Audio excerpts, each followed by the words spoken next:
For all have sinned and come short of the glory of God, being justified freely by his grace through the redemption that is in Christ Jesus, whom God hath set forth to be a propitiation through faith in his blood, to declare his righteousness for the remission of sins that are past, through the forbearance of God.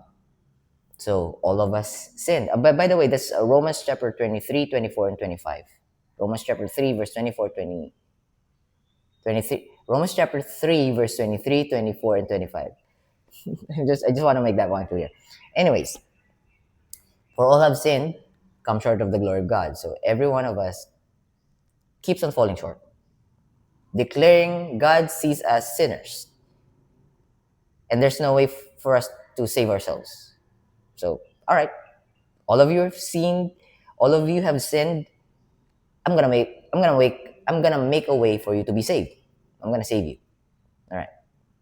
Now, being justified freely, this is my salvation. I'm gonna justify you for free, by my son's blood, through the redemption that is in my son, Christ Jesus. Now, 25, whom I set before you, whom God has set for us to be a propitiation, appeasing. All right, I have a wrath. I'm angry right now, but I'm gonna appease myself by sending myself unto you. It's like, all right, my son will be calming me down. All right, you're sinners, you're wretched sinners. All right, there's a judgment, and my wrath needs to be fulfilled. All right, but I'm gonna fulfill it by myself because you cannot fulfill my wrath. You cannot appease, so I'm gonna send a propitiation. All right, now remission.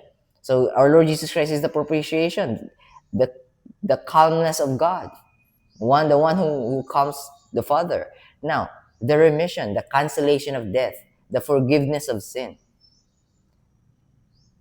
Through his righteousness, the remission of sins, forgiveness of sin, meaning cancellation, canceling our debt, paying it by himself.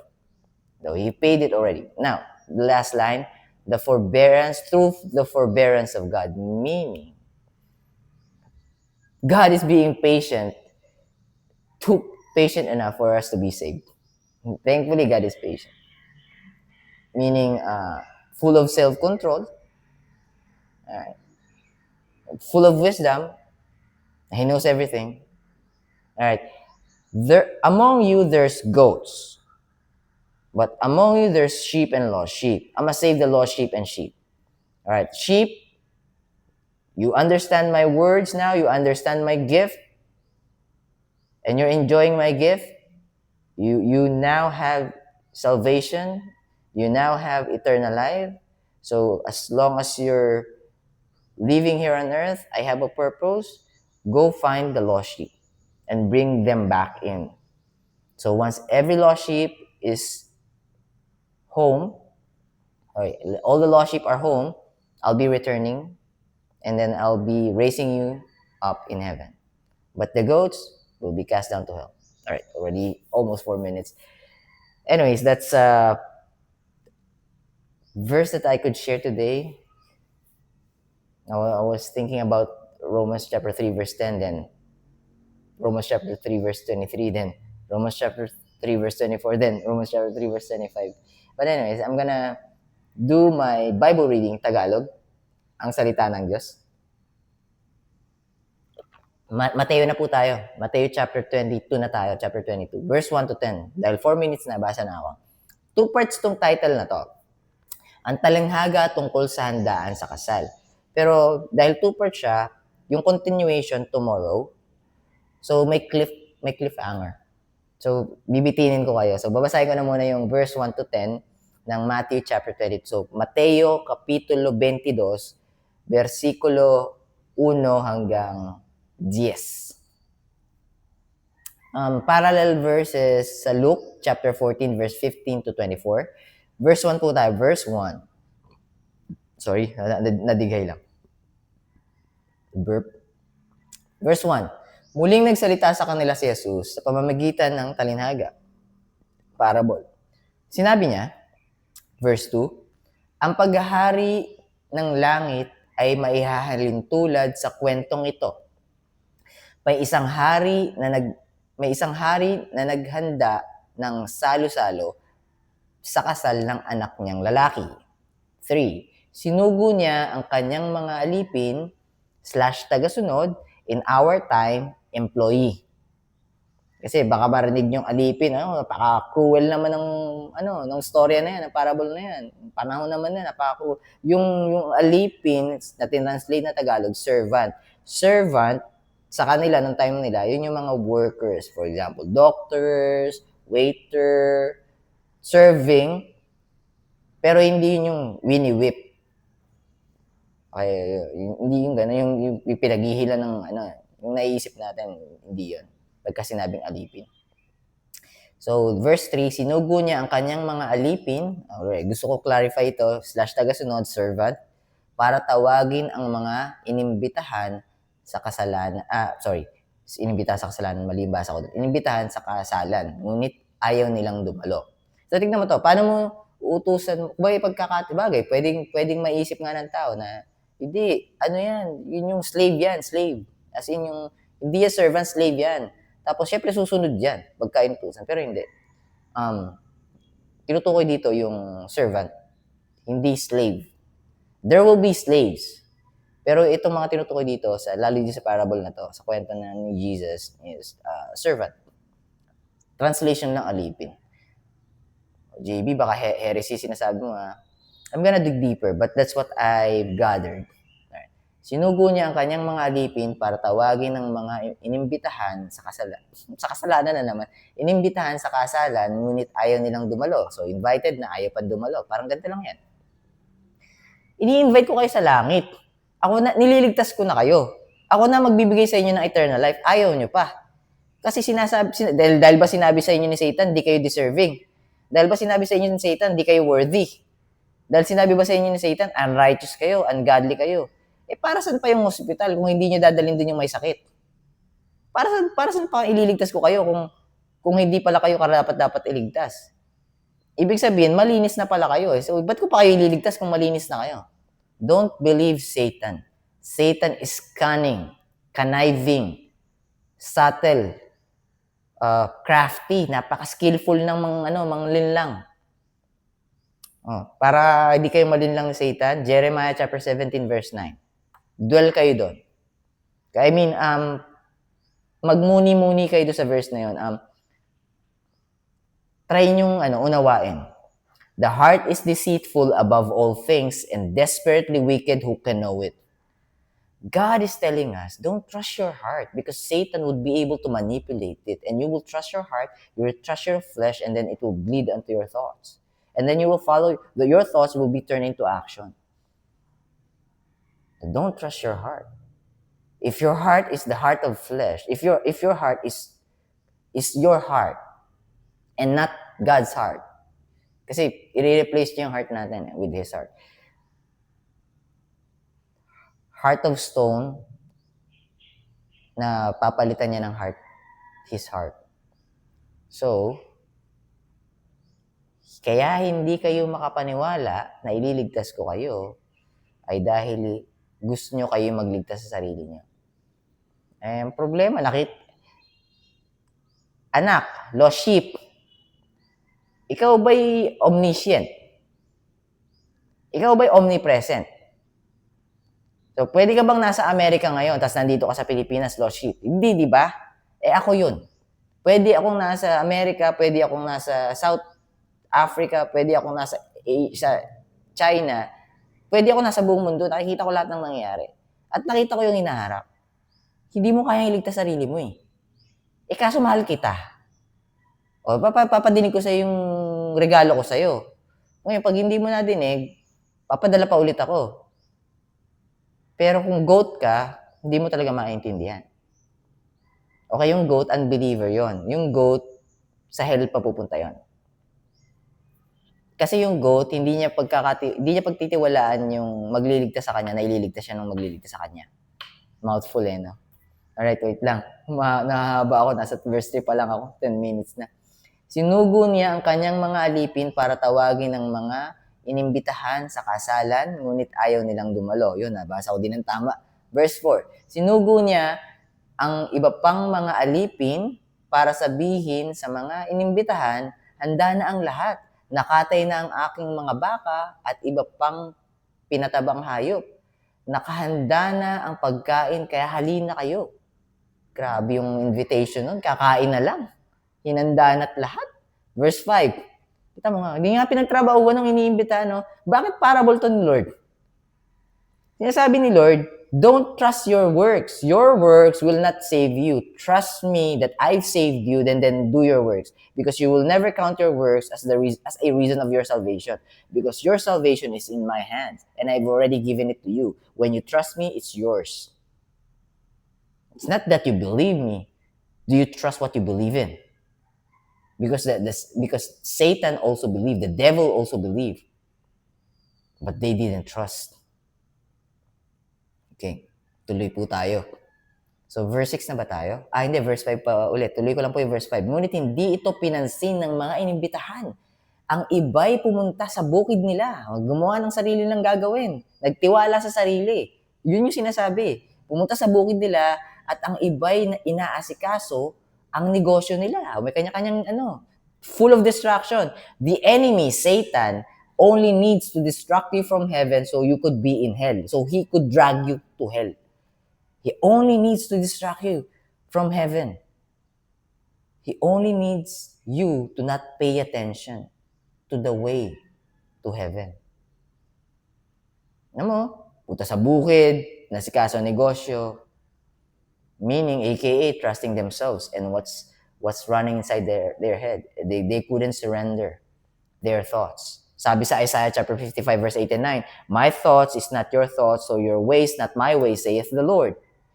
As the heaven is greater than the earth, so my thoughts and my ways greater than yours.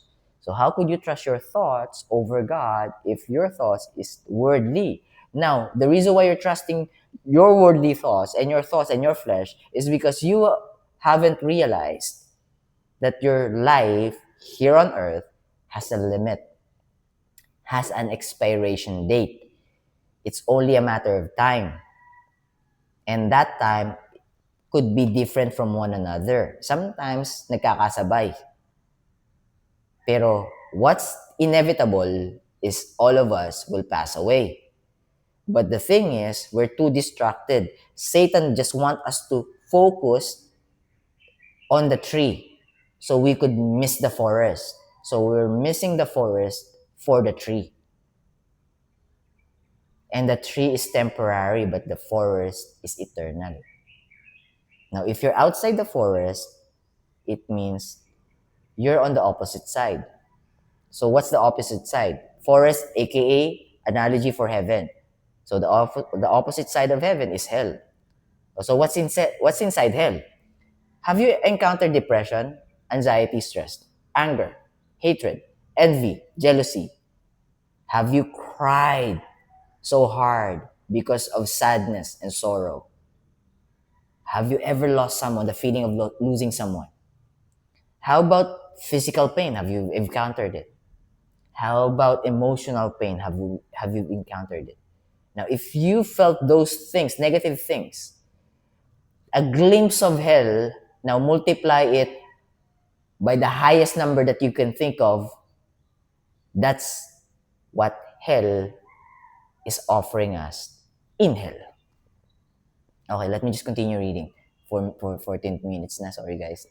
Inasikaso yung negosyo nila. Verse 6, ang iba na may sinunggaban ang mga alipin ng hari, hiniya at pinatay. Talking about those who persecute. Our Lord Jesus Christ has been persecuted first. But before our Lord Jesus Christ has been persecuted, in our timeline, kasi God is outside time, space, and matter. So let's just go down a bit.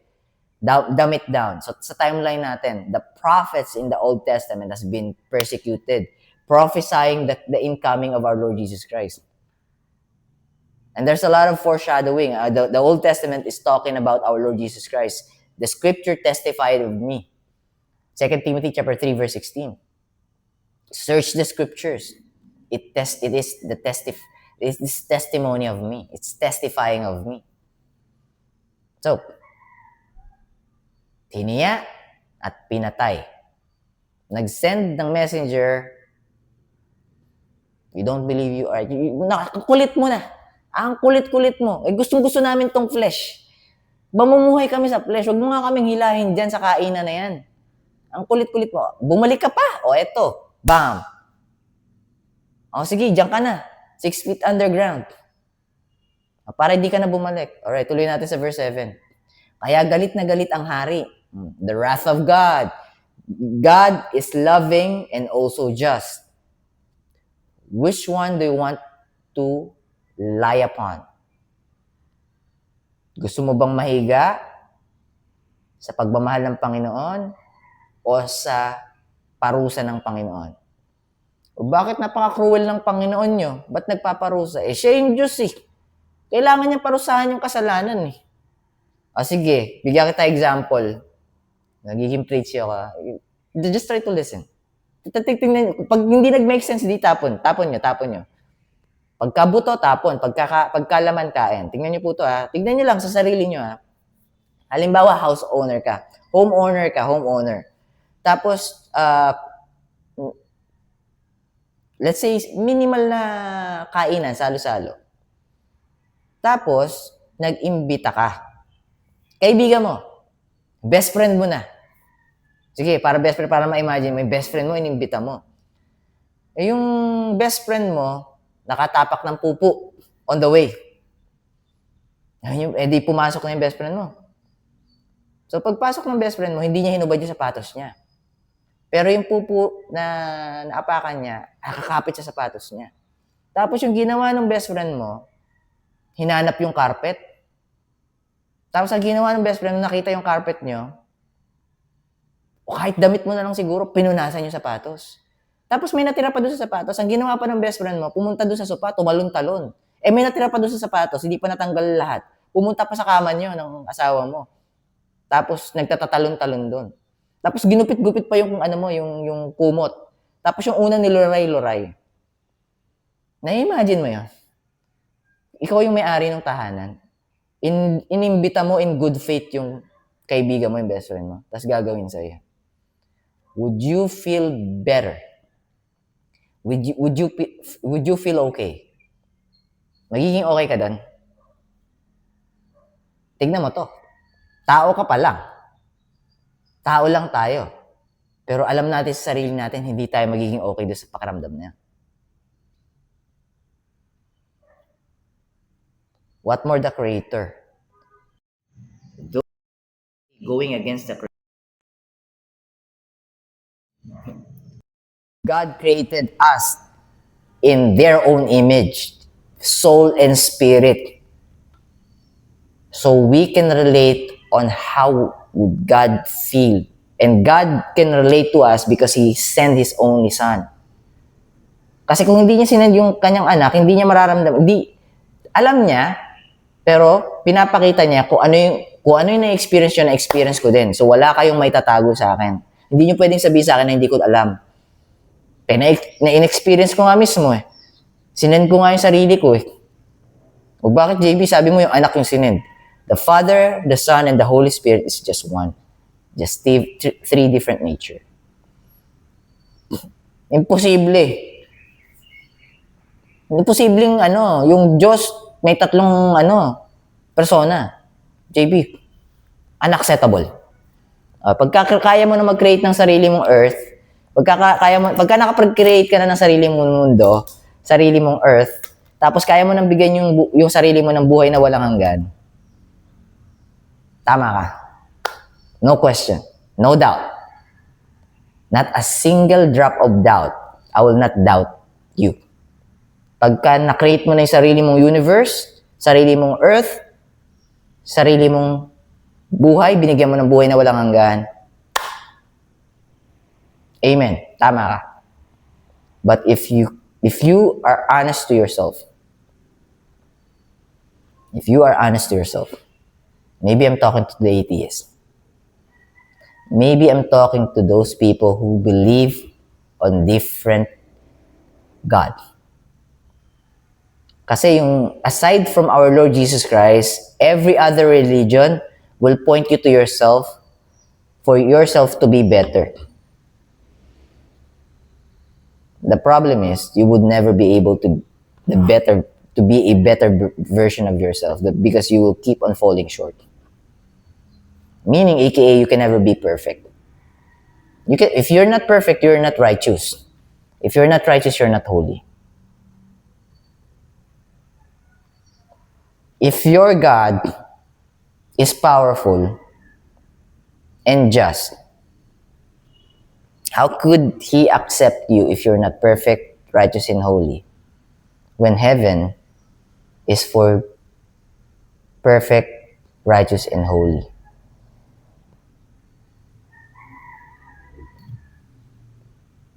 Just be honest to yourself. When is the last time that you become perfect, holy, and righteous? If the answer is no, not yet, then the follow-up question is this: when could I be? If not now, when? What if I die after 15 seconds? After realizing that I'm not perfect, holy, and righteous, then after 15 seconds, what if I died? Where am I going? If there's a God, would God allow me to enter the kingdom of heaven if I am continuously sinning and then I'm trying to pay for my sin by covering it up by trying to be good? Let me just continue reading, guys. So, verse 7, 22 minutes na. Kaya galit na galit ang hari sa ginawa nilang ito, sinugo niya ang kanyang mga sundalo para patayin ang mga pumatay sa kanyang mga alipin at sunugin ang lungsod ng mga ito. Talking about hell, kung lalaliman niyo yung pagkakaunawa, kung titignan niyo siya sa mas malalim na pagkakaunawa, alam natin tinutukoy dito is impyerno, papadala sa impyerno. Okay. Verse 8, pagkatapos sinabi ng hari sa kanyang mga alipin, handa na ang salo-salo para sa kasal, ngunit hindi karapat-dapat pumunta ang aking mga naimbita. Verse 9, pumunta na lang kayo sa mga pangunahing lansangan at imbitahin nyo na lang ang lahat ng inyong makita. Who's those people? Unworthy, undeserving, unrighteous, ungodly, wretched sinners. Invite them. I'm gonna forgive them anyways. Invite them, undeserving, unworthy, and let them enjoy the feast. That's how loving God is. Alright, you said, JB, that God is just. Because those people would easily humble themselves if someone would show them love. Try that to a sincere and genuine homeless people. Try to show them love. You will see their initial reaction, full of gratitude and thankfulness. Yung mga totoo hindi yung ginagamit ng yung hindi ginagamit ng mga sindikato na para mamalimos. Yung mga taong homeless talaga. Yung walang na mapuntahang iba. Tas ayaw na lang mang-abala ng ibang kamag-anak o wala nang maabala ng ibang kamag-anak kaya mas piniling tumira sa lansangan. Try to show them a little bit of love. And you'll be able to see how grateful they will become towards you. Alright, pumunta kayo, verse 9, pumunta na lang kayo sa mga pangunahing lansangan at imbitahan ninyo ang lahat ng inyong makita. AKA, God is inviting all of us, those who are not clean or trying to clean themselves up, but already surrendered that they cannot do anything else but just to accept the gift of God. 10. Pumunta nga sa mga lansangan ng mga alipin, servants, tagasunod. It's talking about the sheep that has been commanded by God to go and preach the gospel to the end of the world, to go and make disciples. So that's those people that this verse is talking about. Pumunta nga sa mga lansangan ang mga alipin at inimbitahan ang lahat ng nakita nila, masama man o mabuti, kaya napuno ng mga panauhin ang pinagdarausan ng handaan. So, meron pang part 2 to bukas po, verse 11 to 14. Verse 11 to 14. Let me just check my notes. Yep, 11 to 14 tomorrow. So, again, yung title nito, ang talinhaga tungkol sa handaan sa kasal. So, kung makikita nyo rito, people will be deliberately rejecting God, but there are people that will be accepting God's gift. Let me paraphrase that. Alam ko, extended naman so let me just extend it a bit more. There will be people who will deliberately reject God's gift of eternal life. Let me paraphrase that. Let me rephrase that. Who will deliberately reject the free gift. F-R-E-E. Free gift. Kita mo to, free na yung regalo, ire-reject pa nila. Ibig sabihin, naunawaan nila na yung works ay hindi makakapagbigay sila sa kanila ng salvation, but yung regalo lang ng Panginoon, which is salvation that will give them eternal life. Pero yung goats, after fully understanding that fact, will still deliberately reject God's offer of free gift. So, saan mapupunta?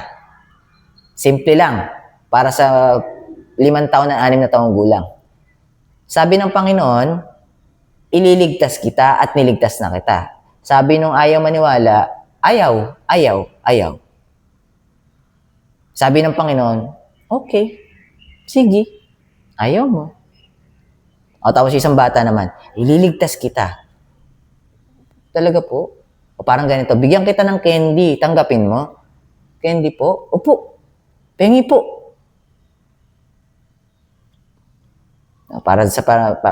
Nahanap ko paano maipaliwanag na mas madali. But anyways, so yun nga. So unbelievers, narinig na yung gospel, malinaw naman na through works, kung magaang na sa kanila sana, kaya lang, ayaw. Hindi totoo. Wouldn't make sense. Ayaw. Tapos naman yung believers, yung isa pang inimbitahan, talaga po ba, hindi po kami deserving Hindi, pasok kayo. Luto na Masasayang to, luto na, walang kakain. Pasok na kayo. Sige po, gutom na po kami. Naiyak na naman ako. Ibig sabihin, desperate. Desperate. Wala na yung pride and ego. Tinanggal na. Mas pinili na nilang tanggalin yung pride and ego. Sumuko sa Panginoon. Paano hindi pa papasukin ng Panginoon kung hinambol na yung sarili? Sinabi na sa sarili, Lord, hindi kami Diyos Na-realize ko na, nag-sink in na, hindi ako Diyos pala.